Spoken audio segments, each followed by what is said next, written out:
여러분, 혹시 밤 12시에 혼자서 도심 한복판을 걸을 수 있나요? 지갑을 벤치에 두고 화장실에 갈 수 있나요? 상상할 수 없다고요. 그런데 세계 어딘가에는 이런 일이 매일 벌어지는 곳이 있습니다. 바로 대한민국 서울 청계천입니다. 독일의 저명한 범죄 심리학자가 절대 불가능하다며 직접 검증하러 왔다가 완전히 뒤바뀐 충격적인 이야기.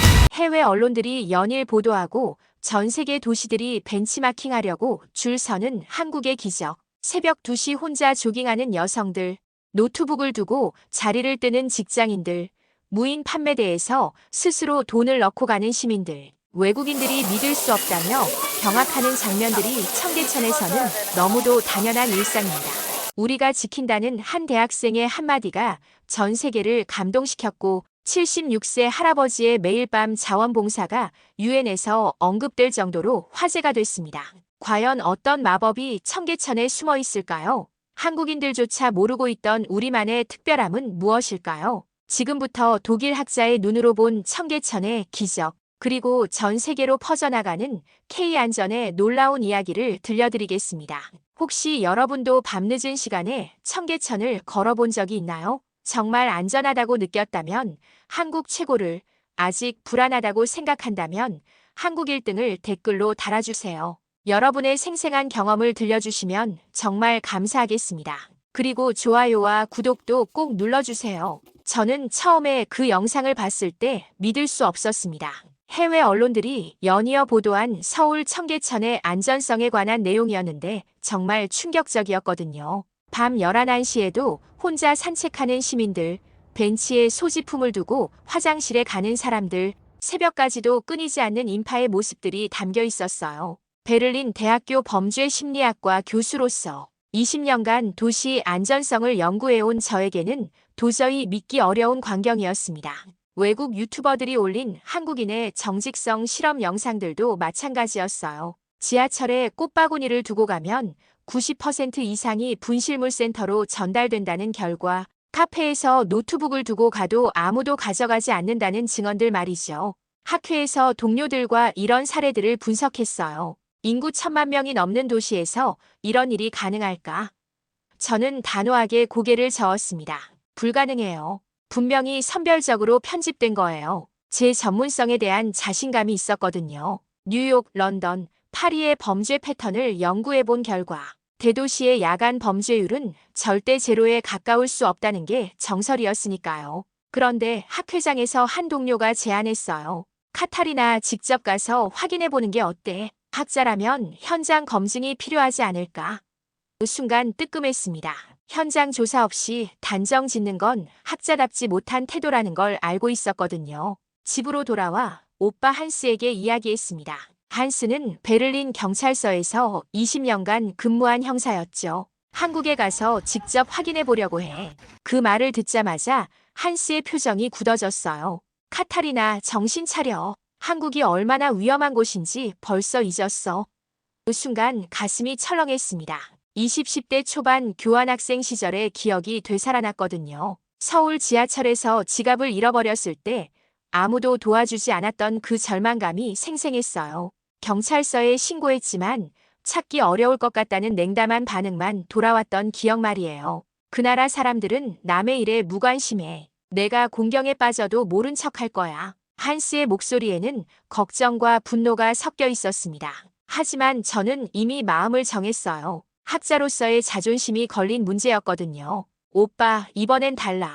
나는 이제 37살이고 경험도 많아. 게다가 이건 순수한 학술 연구야. 한스는 계속 반대했지만 저는 서울행 티켓을 예약했습니다. 그런 안전 신화가 허상이라는 걸 직접 증명해 보이겠다는 오기가 생겼거든요. 비행기 표를 들고 있으면서도 마음은 복잡했어요. 한편으로는 제 이론이 맞다는 확신이 있었지만 인천공항에 도착했을 때부터 뭔가 달랐습니다. 입국 심사대에서 직원이 미소를 지으며 말했어요. 여행 목적이 뭐예요? 연구차 왔습니다.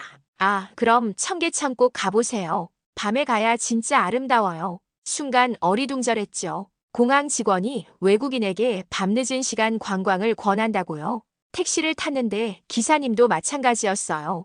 호텔이 명동이네요. 그럼 청계천까지 걸어서 10분이에요. 밤에 산책하기 정말 좋아요. 저는 속으로 생각했습니다.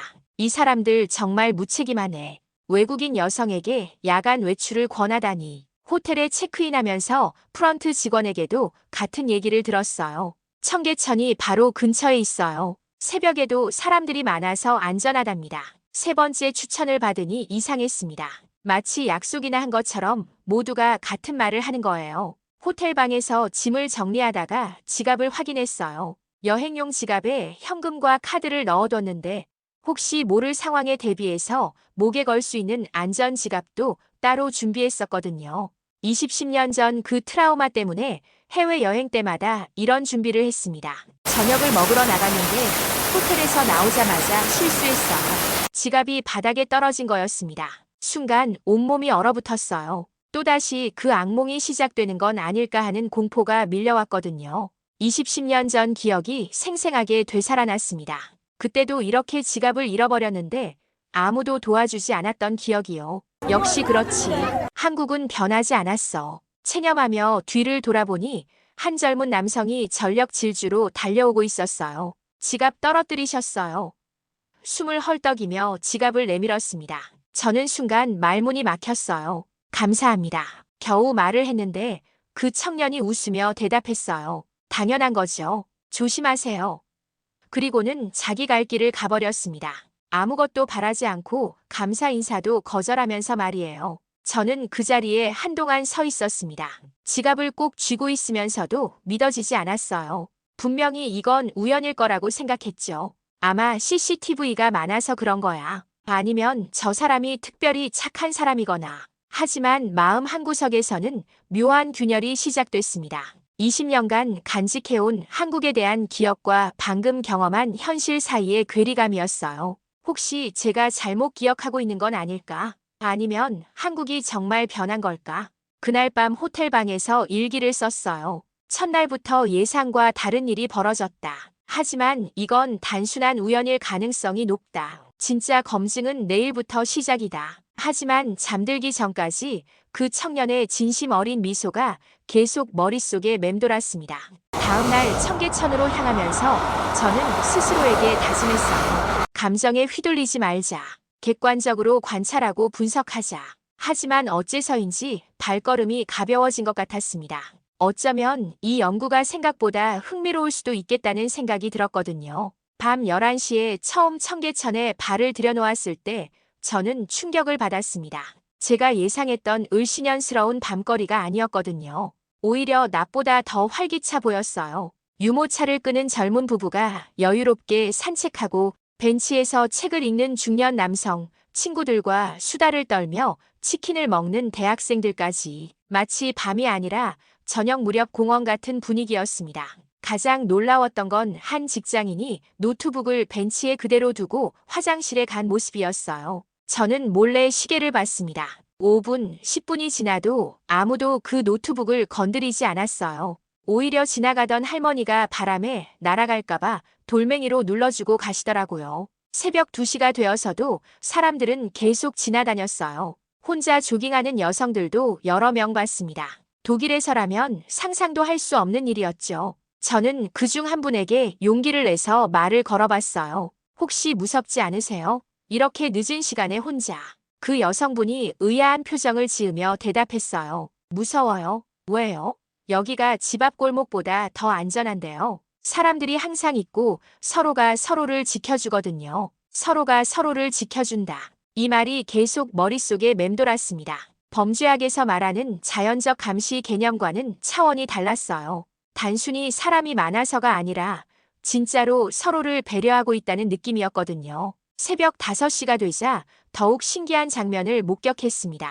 어디서 나타났는지 모르겠지만 수십 명의 어르신들이 청계천변에 모여 태극권을 시작하신 거예요. 누가 지시한 것도 아닌데 자연스럽게 대형이 만들어졌습니다. 한쪽에서는 요가 모임이, 다른 쪽에서는 조깅 동호회가 모였어요. 저는 멀찍이 서서 관찰하고 있었는데 태극권 하시던 할아버지 한 분이 저에게 손짓을 하셨어요. 외국 손님이네. 같이 해봐요. 갑작스러운 제안에 당황했지만 호의를 거절할 수는 없었죠. 저는 태극권을 모르는데요. 괜찮아요. 따라하기만 하면 돼요. 어렵지 않으니까. 그렇게 저는 생전 처음 새벽 청계천에서 태극권을 배우게 됐습니다. 주변 할머니들이 제 자세를 고쳐주시고 천천히 마음을 비우고라며 격려해 주셨어요. 30분 정도 함께 운동을 하고 나니 이상한 기분이 들었습니다. 이 사람들은 저를 전혀 모르는 외국인인데도 마치 오랜 친구처럼 대해주는 거였어요. 경계심이나 의심의 눈초리 같은 건 전혀 찾을 수 없었습니다. 태극권이 끝나고 할아버지가 말씀하셨어요. 매일 아침 여기서 만나요. 내일도 오세요. 저는 관광객이에요. 그래도 괜찮아요. 우리는 가족이니까. 우리는 가족이다. 이 말을 듣는 순간 가슴이 뭉클해졌어요. 20년 전 차갑게 느꼈던 그 도시에서 지금 이런 따뜻함을 경험하고 있다는 게 믿어지지 않았거든요. 호텔로 돌아가는 길에 저는 혼란스러웠습니다. 제가 가지고 있던 가설들이 하나씩 흔들리기 시작했어요. 이건 경찰 순찰이 철저해서 그런 거야 라고 생각했는데 실제로는 경찰관을 한 명도 보지 못했거든요. 시민들 스스로가 만든 안전망 같은 게 느껴졌습니다. 일기에 썼어요. 첫밤 관찰 결과 예상과 완전히 다른 현상을 목격했다. 하지만 아직 섣불리 판단할 수는 없다. 더 많은 데이터가 필요하다. 그러면서도 속마음으로는 인정할 수밖에 없었어요. 뭔가 특별한 일이 일어나고 있다는 걸 말입니다. 다음 날 오전 10시 저는 청계천을 다시 찾았습니다. 밤과는 또 다른 모습이었어요. 출근하는 직장인들이 여유롭게 청계천변을 걸으며 커피를 마시고 학생들은 벤치에 앉아 아침을 먹으면서 웃고 떠들었습니다. 특이한 건 담배 냄새가 전혀 나지 않았다는 거예요. 독일 공원이나 광장에서는 상상할 수 없는 일이었죠. 점심시간이 되자 더욱 흥미로운 광경을 봤습니다. 회사원들이 3-3-5 모여 도시락을 먹는데 서로 반찬을 나눠 먹더라고요. 처음 보는 사이인 것 같은데도 자연스럽게 김치나 계란말이를 나누는 모습이 인상적이었어요. 저는 본격적인 실험을 해보기로 했습니다. 일부러 슬픈 표정을 지으며 벤치에 앉아 울음 연기를 해봤거든요. 외국에서는 이런 상황에서 대부분 사람들이 모른 척하고 지나갈 텐데 과연 어떨까 싶었어요. 5분도 안 돼서 한 아주머니가 다가왔습니다. 괜찮으세요? 무슨 일 있으세요? 당황한 저는 괜찮아요 라고 대답했는데 그분이 말했어요. 괜찮을 리 없어 보이는데요. 혹시 길을 잃으셨나요? 진심 어린 걱정이 담긴 목소리였어요. 그런데 정말 놀라운 일이 벌어졌습니다. 어디서 나타났는지 7살쯤 돼 보이는 꼬마가 제 앞에 와서 주머니에서 사탕을 꺼내 건넸어요. 아줌마 울지 마요. 이거 먹으면 기분이 좋아져요. 그 순간 제 눈에서 진짜 눈물이 흘러내렸습니다. 연기가 아닌 진짜 감정이었어요. 그 아이의 순수한 마음씨에 20년간 마음속 깊이 묻어뒀던 상처가 조금씩 치유되는 것 같았거든요. 고마워, 꼬마야. 아줌마 이제 안 울어요? 응, 안 울어. 아이는 환하게 웃으며 엄마에게 달려갔어요. 저녁 시간이 되자 청계천은 또 다른 모습으로 변했습니다. 버스킹 공연이 시작되고 치킨과 맥주를 마시는 직장인들, 플리마켓에서 물건을 파는 상인들까지 마치 축제 같은 분위기였어요. 하지만 시끄럽지 않았습니다. 모든 사람들이 다른 사람들을 배려하면서 즐기고 있었거든요. 무인 판매대를 여러 곳에서 봤는데 정말 신기했어요. 돈통에 동전과 지폐가 가득한데 아무도 훔쳐가지 않는 거예요. 독일에서라면 10분 안에 사라질 텐데 말이죠. 궁금해서 판매대 아주머니에게 물어봤습니다. 도둑 맞을 걱정은 안 하세요? 여기서요? 그런 일은 없어요. 가끔 돈이 모자란 분들이 있으면 옆에서 보던 사람들이 대신 넣어주기도 해요. 아주머니는 너무 당연하다는 듯이 대답하셨어요. 저는 점점 혼란스러워졌습니다. 제가 지금까지 알고 있던 도시 범죄학 이론들이 하나씩 무너져 내리는 기분이었어요. 이 모든 게 쇼윈도일까 아니면 진짜일까 하는 의문이 계속 들었지만 하루 종일 관찰한 결과 연출된 것 같지는 않았어요. 밤 10시쯤 호텔로 돌아가는 길에 편의점에 들렀습니다.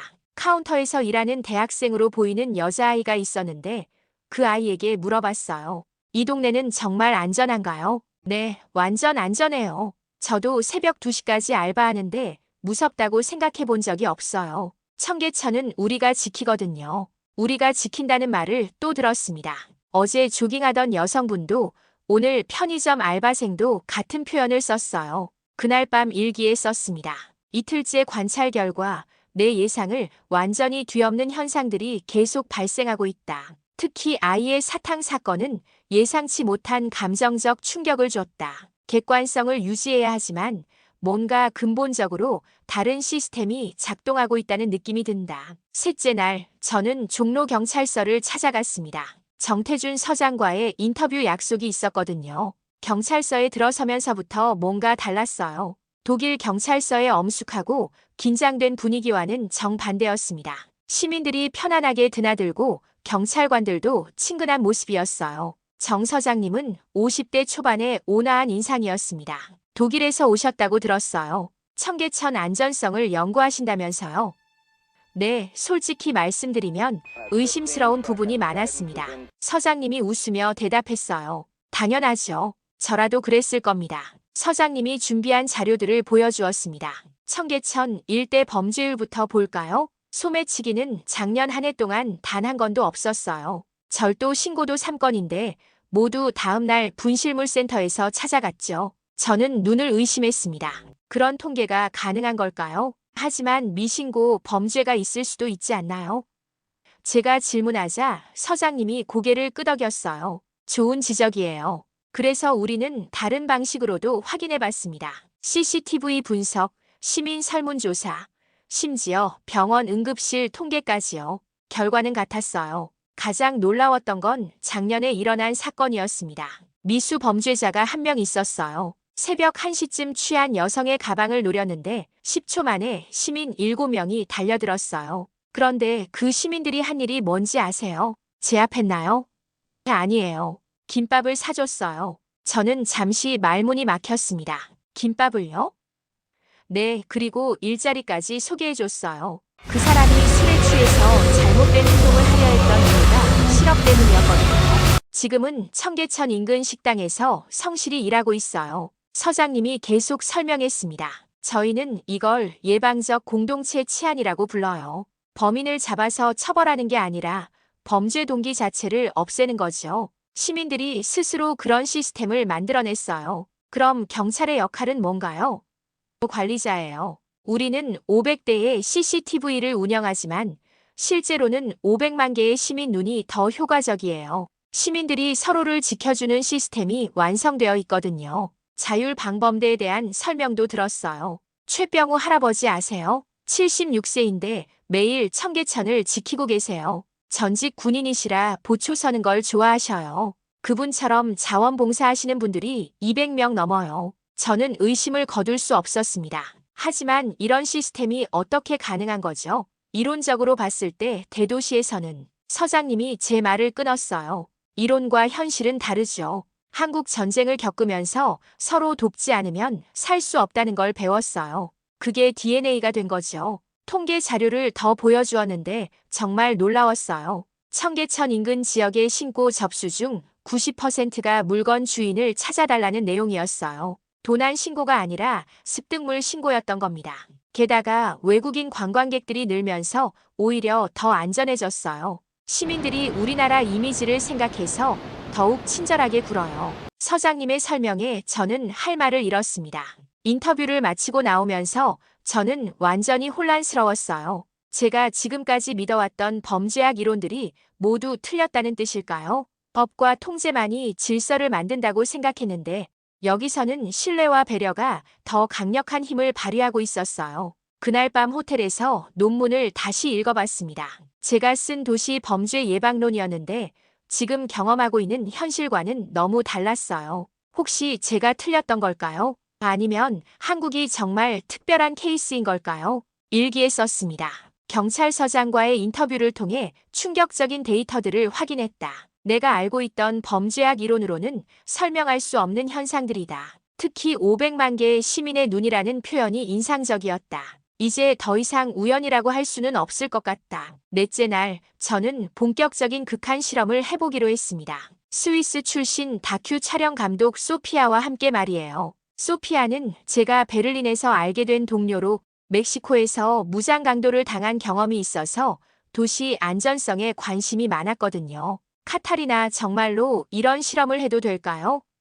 소피아가 걱정스러운 표정으로 물었어요. 괜찮아요. 만약 위험하다면 바로 중단할 거예요. 사실 저도 불안했지만 학자로서 정확한 검증이 필요했습니다.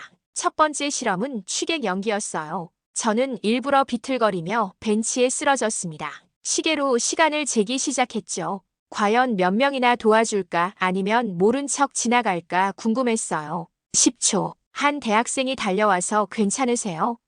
라고 물었어요.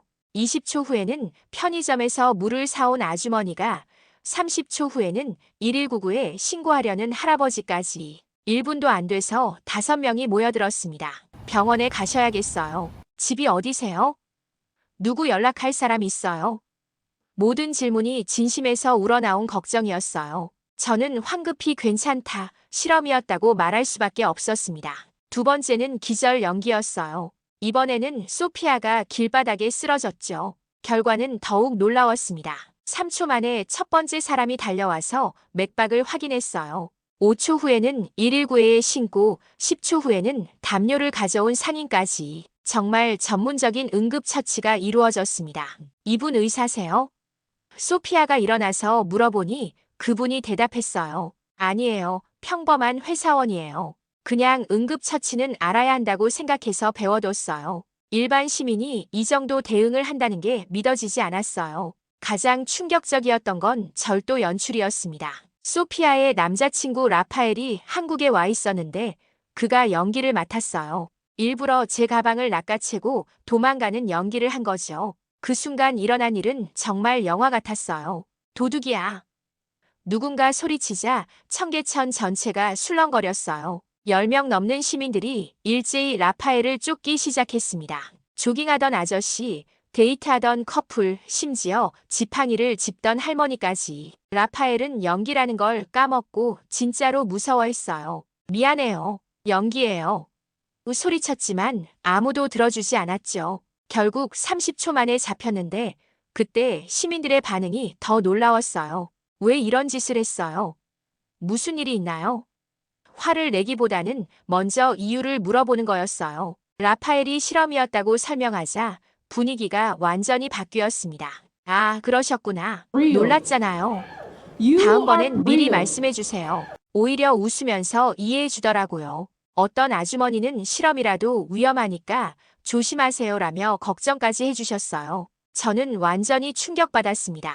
이건 단순한 집단 대응이 아니었어요. 체계적이고 조직적인 시민 안전망이었거든요. 누가 지휘한 것도 아닌데 자연스럽게 역할 분담이 이루어졌어요. 이런 대응이 항상 이루어지나요? 제가 물었더니 한 시민이 대답했어요. 당연하죠. 우리가 안 도우면 누가 도와요? 청계천은 우리 모두의 공간이니까요. 실험을 마치고 소피아와 대화했습니다. 카타리나, 이건 정말 놀라워요. 멕시코에서는 강도를 당해도 아무도 도와주지 않았는데 저도 마찬가지예요. 독일에서도 이런 즉각적인 대응은 불가능해요. 그날 밤 호텔에서 실험 결과를 정리했습니다. 평균 대응 시간 10초, 평균 개입 인원 7명, 전문적 응급처치 비율 80%. 이런 수치들은 어떤 범죄학 교과서에서도 본 적이 없었어요. 일기에 썼습니다. 오늘 실시한 극한 실험들을 통해 확신할 수 있게 되었다. 이곳에서는 시민 개개인이 자발적인 경찰관 역할을 하고 있다. 이건 제도나 훈련의 결과가 아니라 문화적 DNA에서 나오는 본능적 반응 같다. 내 가설이 완전히 틀렸다. 라파엘도 말했어요. 솔직히 무서웠어요. 하지만 동시에 감동적이었어요. 저런 시민들이 있는 도시라면 정말 안전할 수밖에 없겠어요. 닷새째 되는 날, 저는 놀라운 소식을 들었습니다. CNN, NHK, 르몽드 등 세계 주요 언론사 기자들이 청계천 실험에 참여하고 싶다고 연락해온 거예요. 제가 SNS에 올린 실험 영상들이 화제가 되면서 국제적인 관심을 끌게 된 것 같았습니다. 첫 번째로 온 건 뉴욕타임스의 마크 기자였어요. 40대 중반의 베테랑 기자로 세계 각지의 치안 문제를 취재해온 전문가였죠. 카타리나, 정말 믿기 어려운 영상들이었어요. 직접 확인해봐도 될까요? 물론이죠. 하지만 준비하세요. 당신의 상식이 완전히 뒤바뀔 거예요. 마크가 웃으며 대답했어요. 25년간 기자 생활하면서 웬만한 건 다 봤다고 생각했는데요. 마크와 함께한 첫 번째 실험은 간단했습니다. 그의 지갑을 청계천 벤치에 놔두고 1시간 동안 관찰하는 거였어요. 뉴욕에서 이런 실험을 했다면 3분 만에 사라졌을 겁니다. 마크가 확신에 찬 목소리로 말했어요. 30분이 지났는데도 아무도 지갑을 건드리지 않았습니다. 오히려 지나가던 한 할머니가 바람에 날아갈까봐 돌로 눌러놓고 가셨어요. 1시간이 지나자 마크의 표정이 완전히 바뀌었습니다. 이건 정말 믿을 수 없어요. 더 놀라운 건 그 다음이었어요. 지갑을 찾으러 갔더니 옆에 쪽지가 붙어 있었거든요. 외국분 것 같은데 조심하세요. 혹시 필요하면 편의점에서 연락주세요라고 한글로 적혀 있었어요. 일본 NHK의 다나카 기자도 비슷한 반응이었습니다.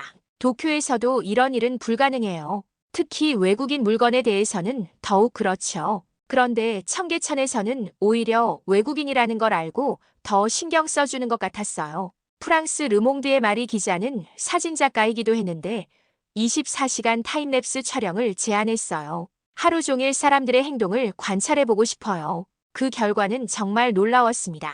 새벽 3시부터 다음날 새벽 3시까지 청계천에는 단 한순간도 사람이 끊기지 않았어요. 그리고 그 모든 시간 동안 단 한 건의 사소한 다툼이나 위험한 상황도 없었습니다. 마리가 감탄했어요. 파리에서는 상상할 수 없는 일이에요. 며칠 후 더 놀라운 소식이 들려왔습니다. 유럽 각국의 도시들이 청계천 프로젝트를 도입하겠다고 발표한 거예요. 베를린, 파리, 런던의 시장들이 공동 성명을 발표했습니다. 서울의 청계천은 21세기 도시 안전의 새로운 패러다임을 제시했습니다. 우리도 시민 참여형 안전 모델을 도입하겠습니다.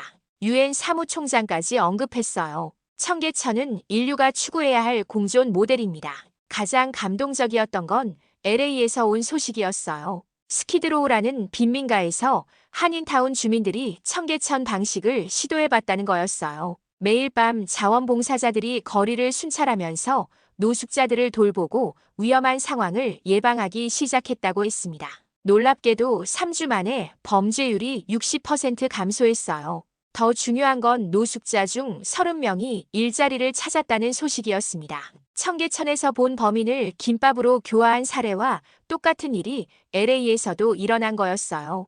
호주 유튜버 잭슨도 청계천을 찾아왔어요. 믿을 수 없어서 직접 와봤어요. 그가 시드니에서 같은 실험을 해봤는데 지갑이 10분 만에 사라졌다고 했어요. 한국은 정말 다른 나라예요. 저는 이 모든 상황이 꿈 같았습니다.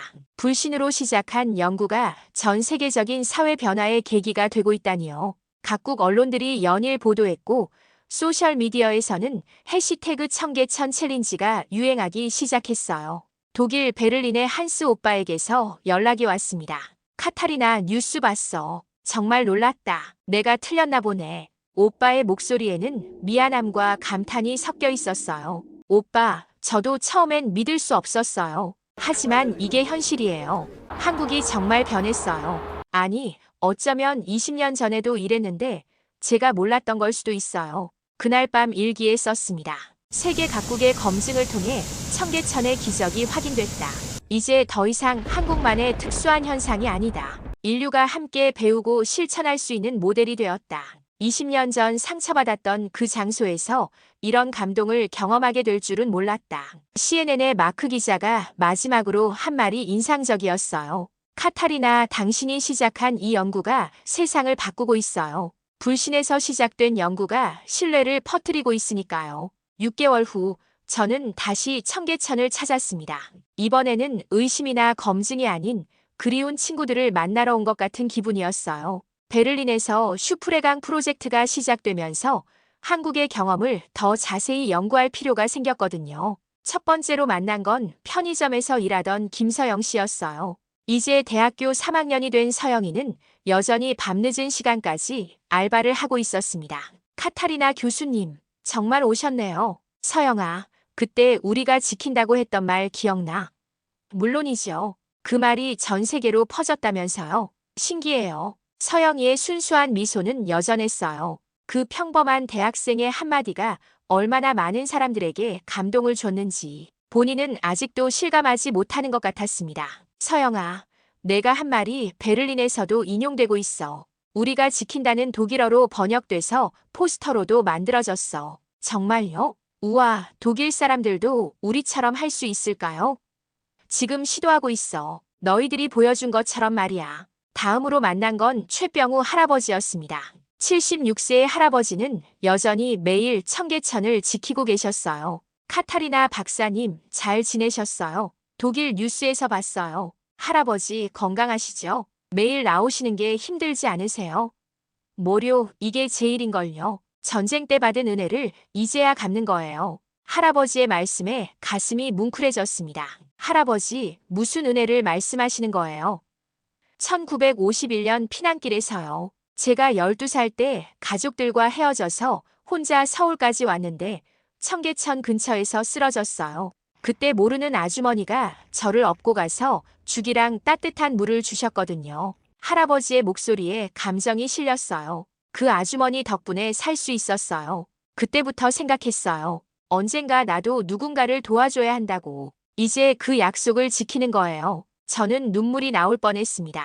할아버지의 이야기에서 한국 사회의 정이 어디서 나오는지 이해할 수 있었어요. 전쟁과 가난을 겪으면서도 서로를 돌보는 마음이 대를 이어 전해진 거였습니다. 청계천은 기술이 만든 게 아니라 사람이 만든 거예요. 할아버지의 마지막 말씀이 깊이 와닿았어요. CCTV나 경찰이 아니라 사람과 사람 사이의 신뢰와 배려가 진짜 안전을 만든다는 뜻이었죠. 베를린으로 돌아간 뒤 저는 슈프레강 프로젝트에 본격적으로 참여했습니다. 처음에는 회의적이었던 베를린 시민들도 점차 변화하기 시작했어요. 한국에서 배운 작은 친절부터 시작했습니다.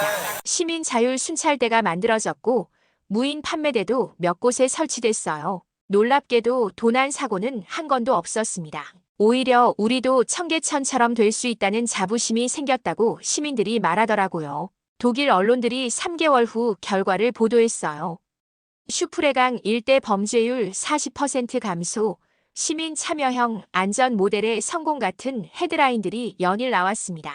한국의 청계천 모델이 독일에서도 효과를 보이고 있었어요. 한스 오빠가 찾아왔어요. 카타리나 미안했다. 내가 편견에 사로잡혀 있었나 보네. 오빠 괜찮아요. 저도 처음엔 그랬으니까. 하지만 내 덕분에 베를린이 변하고 있어. 정말 고마워. 1년 후 저는 새로운 논문을 발표했습니다.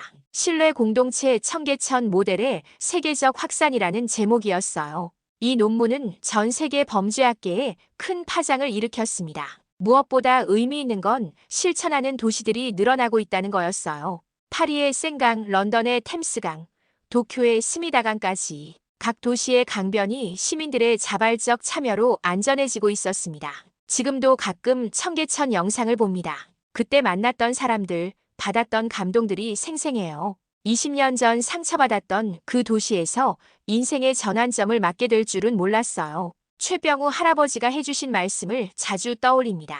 청계천은 기술이 만든 게 아니라 사람이 만든 거예요. 그 말씀이 이제는 전 세계 도시들의 새로운 철학이 되고 있습니다. 불신에서 시작된 제 연구가 신뢰의 씨앗을 뿌리고 있다는 게 정말 감사해요. 지금까지 독일 범죄 심리학자 카타리나의 눈으로 본 청계천의 기적 이야기를 들려드렸습니다. 불신에서 시작해서 감동으로 끝난 이 놀라운 여정이 여러분에게도 울림을 주었기를 바랍니다. 무엇보다 우리가 당연하게 여겼던 일상이 전 세계에는 기적 같은 일이었다는 사실, 그리고 우리의 작은 친절과 배려가 얼마나 소중한 가치인지 다시 한번 깨닫게 됩니다. 청계천의 진짜 힘은 CCTV나 경찰이 아닌 바로 우리 한 사람 한 사람의 마음에서 나온다는 걸 잊지 마시기 바랍니다. 우리가 지킨다는 그 마음이야말로 대한민국이 세계에 자랑할 수 있는 가장 큰 자산이니까요. 오늘도 시청해주셔서 감사합니다. 다음에도 더 감동적인 이야기로 찾아뵙겠습니다. 좋아요와 구독, 그리고 알림 설정까지 부탁드려요.